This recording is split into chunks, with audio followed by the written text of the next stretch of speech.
it is the fourth Wednesday of the month, so we get to catch up with what's happening in Morrison, and of course that means Kim Ewoldsen of the Morrison Area Development Corporation. I never know if I say your last name right. Ewoldsen. Ewoldsen. Okay, there we go.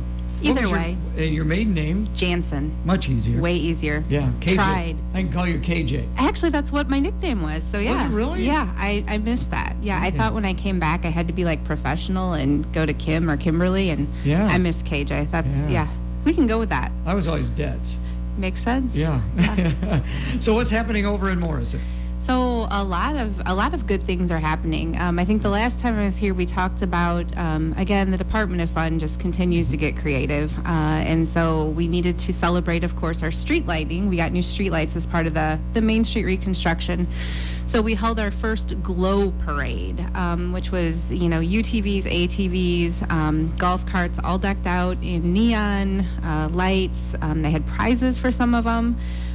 So it was a fun parade that went down Main Street. Quite a few people came downtown, and then we did an official flip the switch, and welcomed, I guess, light back to Main Street. So that was a fun event. It brought a lot of people downtown. And now they're planning for their next event, which will be to celebrate the last block of Main Street construction. And that'll take place on Memorial Day after the Memorial Day parade and festivities. Downtown used to be such a big part of every community. And I recall when I first started here at the radio station, going over to Morrison in the late 70s, early 80s, I would just park my car at one end, go up and down the street, and call on everybody. Absolutely, and I think that's one of the things where, I think City Council was really forward thinking and trying to figure out what needed to be there. So we have audio that's there, so we can, do events downtown and have music, have sound. We put fiber to all the buildings, so if you want to jump on and have high speed access to internet, it's right there at your fingertips. And I think those are the things that, looking forward, 10, 15 years, that's still going to be relevant, and that's what we needed to do to fill those vacant spaces so you can still go back and, it's not just walking from one end of Main Street to the other and here's 3 vacant buildings for sale and here's one. And here's a service industry and another service industry and a restaurant and a service industry. So it's for us, again, trying to find that really fun mix between service, restaurant, and retail. And if you're looking for a new location, we have several opportunities. And I would encourage you to look to Morrison. There you go. Clinton, when we got away from the downtown, it was more toward the west side of the community. And it seems that's the way with the Morrison. The development was actually more to the east, I guess. Yeah. And I think that's normal. I mean, I think for a while, I'm going to say like 50s, 60s, 70s, that was still the mom and pops, and it was your downtown, and it was your Main Street, and you walked back and forth everywhere. And then that was about the time frame that you started to see strip malls come into fashion. And so then you'd see the outskirts grow out. It happened in Sterling Rock Falls too. I mean, you can pretty much look at every community, and that's where, we need to be on the outskirts because that's where everybody's going to stop. They don't want to deal with the parking downtown.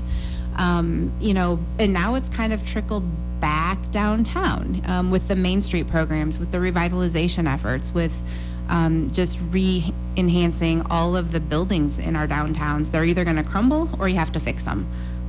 So why not fix them and bring some new people to the town? Interesting you say mom and pops, because, that's the way it used to be. I mean, every little storefront was run by a family. Mm-hmm. Well, and I think that's just it. You sit back and you think about how do communities grow in this day and age? And most of them are going to be the small businesses, the 1 to 3 to 5 people that within your community. I mean, let's face it, we would love, Andy and I would love to be sitting in here and tell you that, hey, there's going to be this massive new thing to bring jobs, 500 jobs to Clinton, to North West Illinois.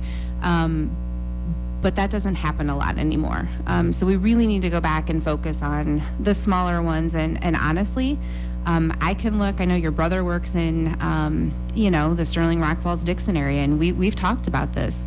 So where do communities go? When some of the things started happening, when I first came back in 2008, by 2010, we were starting to have conversations among leadership about how do we get people to reinvest in our communities, right? Not look for outside investors to save us, ourselves fix us. And so now you fast forward and you see all of these mom and pop shops, like you mentioned, come up in Sterling and Rock Falls. And I said, what if we look at Morrison and do the same thing? I think that's what we're missing, right? We're just a little bit behind. And it takes a while to build that foundation and make some improvements and get the leverage of that feeling of everybody working for a common goal. Like, we don't want to die. We don't want to be that town in cars where you just drive by the bypass. We want to be functional. And so, I think you've seen that now with, Double G opened, so the owners of Heroes bought another building, put another new restaurant downtown. Somebody retired from their full-time position, wanted to be a florist for a long time, brought a floral shop back to Morrison. So I feel like we're just starting to get to that point, and that's actually how we ended up with Pam's Perks, which is our newest coffee place. Great segue. Thanks. I've done this a time or two. Talk a little bit about Pam Perks. So, one of the things I think I probably begged and pleaded when we were on the radio, right, over the last 3 or 4 years, I need a coffee shop. I need a coffee shop.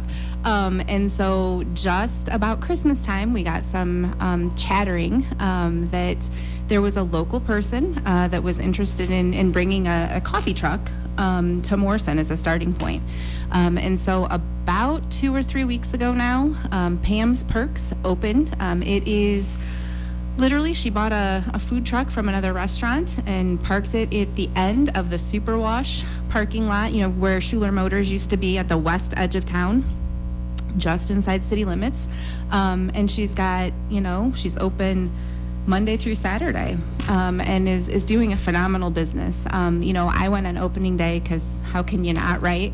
And I'm not a coffee drinker, so she's got tea, she's got hot tea, cold tea, energy drinks, the whole spectrum. I waited in line for about 25 minutes, and every time I've gone back, I'm waiting in line. So, I think that's just a fun thing. I mentioned to her when I was waiting, it must have been last week, what are you finding in your time frames and how it's working? And she was surprised by how popular she is after school, and it's, while the kids are between going to their next event, or parents before they head out of town for an event, are stopping by. So just kudos to her for taking a gamble, and also kudos to the town for stepping up and supporting, because I do think that's often a question, especially we've talked in Morrison, where you choose, do you go to the Quad Cities, Clinton, Sterling, Rock Falls to get what you need? Now we've got coffee here. Again, visiting with KJ from the Morrison Area Development Corporation. You mentioned Andy. I would imagine that was Andy Sokolovich. Yeah. Mm-hmm. Okay, how much dealing do you do with people like Andy? It depends. We run in the same circles just by nature of the business. We talked, it's probably been a year and a half, maybe a year since he and I have talked. The Fulton superintendent, has a relationship with them and kind of made sure that we were introduced to each other and having some of those discussions. And it just varies on the topic and on what's going on. I think there's some great things happening. Certainly work with Mayor Wendy. I still wear some multiple hats. So, just interested in figuring out how we can do what we need to do to support economic development in the region and in the region. And so that doesn't happen without occasionally having conversations with Clinton and Andy. And Clinton recently, it's, no longer the chamber, Mm-hmm. It is now Grow Clinton. They've kind of put in the Development Corporation along with the Convention and Visitors Bureau. What about over in Morrison? You're with the Development Corporation. You do also work with the chamber. You've got the Department of Fun. You got all these different things. You do. How do you kind of put them together, or do you need to put them together? So I think that's the $1 million question. And over the last probably 3 or 4 years, that's been something, even when I was hired, I'm like, what do you guys want to be when you grow up? And I still think they haven't answered that. And we're getting closer and working on it. But there's been a resurgence in some communities of a Main Street program. And so sometimes in my head, I see that working out. So I guess we peacefully coexist for the same effort right now, which is to bring amenities and activities and economic development to our community. And we do have a co-work space the chamber and MADC. And of course, what about a board of directors? Clinton, you know, with this consolidation of the Chamber and Development Corporation, is going to be a brand new board of directors. Are there people that you answer to? There are. So when I started in Morrison, I ended up with like 34 board members between the two organizations. And I was like, wow, that's a lot of personalities, right? All channeling for the good of the community. And I think that's what you have to remember. So I have a board now of about 19 to 20. We just did a major board overhaul. So some of the individuals that really were the original implementers of the industrial park, of economic development in the city, have retired. So it's trying to honor their legacy and our National Historic Registry, which is our downtown, but at the same time trying to encourage them to be a little bit progressive in what we're looking at. And you can see that with some of the new programs that we have, trying to bring that revolving loan fund back, the gap financing to help somebody get started. A new resident, you can apply for help with a water bill, a voucher toward some of your first water and sewer bills in town. That's a new thing. Same for businesses, the facade program. So all of those things run together. Eventually the weather is going to get nice. It is. And of course, you've got the great sports complex on the east side of town, and of course, you got a state park in Lake Carlton. We do, and I think the sports complex, if you follow local news, was a bit of a controversy earlier in the year, just in how you manage it and how you run it. But if you look at the amount of economic development just generated in that on a normal night, so we went to my nephew's game in Sterling last night.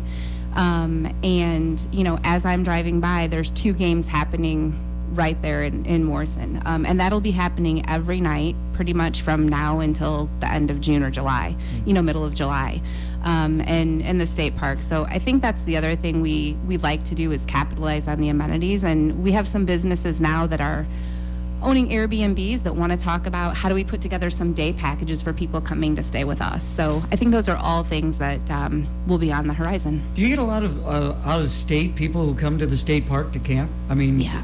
Okay. Yeah, and a lot of local people too. And it's funny, you have the kiosks up there where you put your local information. But I think we probably need to do a better job of this, of really making friends with the campground hosts.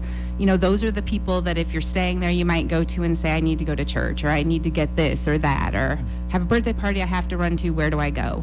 So just making sure that those people are aware of everything that exists in the community too. Always great to catch up with you. Thanks so much for coming over. We're going to be visiting with you toward the end of May. So what's coming up that you see in the next month or so? So the Chamber will be announcing its scholarship winner. So we'll have that name for you. We'll have more details about the Memorial Day event for the Department of Fun, and of course our normal Memorial Day activities. And then we are going to take on community branding. So maybe an update or 2 on that. Looking forward to it. Thanks. KJ, thanks so much. You have a great day. See you, Dutz. You're listening to AM 1340 KROS, Clinton, Iowa. FM 105.9. And KROSradio.com. This is Radio Iowa.